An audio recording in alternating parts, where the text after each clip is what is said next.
இங்க ஒரு துறவி ரெஸ்ட் எடுக்கிறதுக்காக ஒரு ஊர்ல தங்குறான். இப்ப அவன் சாப்பிடறதுக்காக ஸ்வீட் செஞ்சுட்டு இருக்கும் போது அந்த இடத்துக்கு ஒரு குட்டி பொண்ணு வரா. இப்ப அந்த குட்டி பொண்ணு ஒரு விளக்குல நெருப்பு வர வச்சு இவன் கிட்ட கொடுத்துட்டு அவன் செஞ்ச ஸ்வீட்டை எடுத்துட்டு அங்க இருந்து ஓடி போயிடுறா. இவனும் இந்த பொண்ணு எப்படி நெருப்பு வர வச்சிருப்பா, ஏதோ தப்பா இருக்கு அப்படின்னு சொல்லிட்டு அங்க இருந்து கிளம்ப பாக்குறான். இவன் அந்த ஊரை விட்டு கிளம்புறத பாத்துட்டு அந்த ஊர்ல இருக்க ஒருத்தன் இந்த ஊருக்கு வரதான் முடியும், இங்க இருந்து யாருமே வெளியே போக முடியாதுன்னு சொல்றான். இத கேட்டுட்டு துறவி அந்த ஆளு கிட்ட இந்த ஊர்ல தண்ணி இருக்க குளம் எங்க இருக்குன்னு சொல்லிட்டு கேக்குறான். அந்த ஆளும் இவனை அந்த குளத்துக்கிட்ட கூட்டிட்டு போறான். அந்த ஊர்ல இருக்க எல்லா மக்களுமே அந்த இடத்துக்கு வந்துடுறாங்க.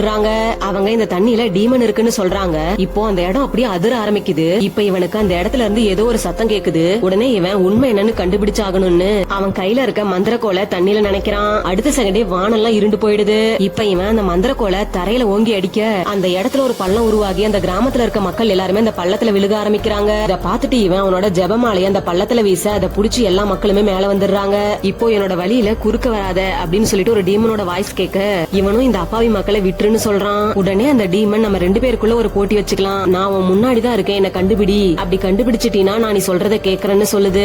உடனே இவன் அவன் கையில இருக்க ஒரு ஸ்வீட் எடுத்து காமிக்க அங்க இருக்க அந்த குட்டி பொண்ணு இதை வாங்கி சாப்பிட்டுறா. இப்ப இவன் நீ தான் அந்த டீமன் சொல்லிட்டு இந்த குட்டி பொண்ணு கிட்ட கேட்க அந்த குட்டி பொண்ணு உருவத்துல இருக்க டீமனும் அங்க இருந்து தப்பிச்சு ஓடுறா. இவனுமே அவளை ஃபாலோ பண்ணிக்கிட்டு பின்னாடியே போறான். இப்ப இவன் அந்த பொண்ணு கிட்ட இந்த உலகம் முழுசையும் சுத்தி பார்த்துட்டு உனக்கு பிடிச்ச சாப்பாடு எல்லாமே சாப்பிடலாம், என் கூட வந்துருன்னு சொல்லிட்டு கூப்பிடுறான். ஆனா இவன் ஓகே சொல்லாம அவன் கூட சண்டை போடுறா. ஆனா சாப்பாட்டு மேல ஆசை இருந்ததுனால கடைசியா ஓகே சொல்லிடுறா. கடைசியா 2 பேரும் சேர்ந்து உலகம் முழுசையும் சுத்தி பார்க்க ஆரம்பிச்சிடுறாங்க.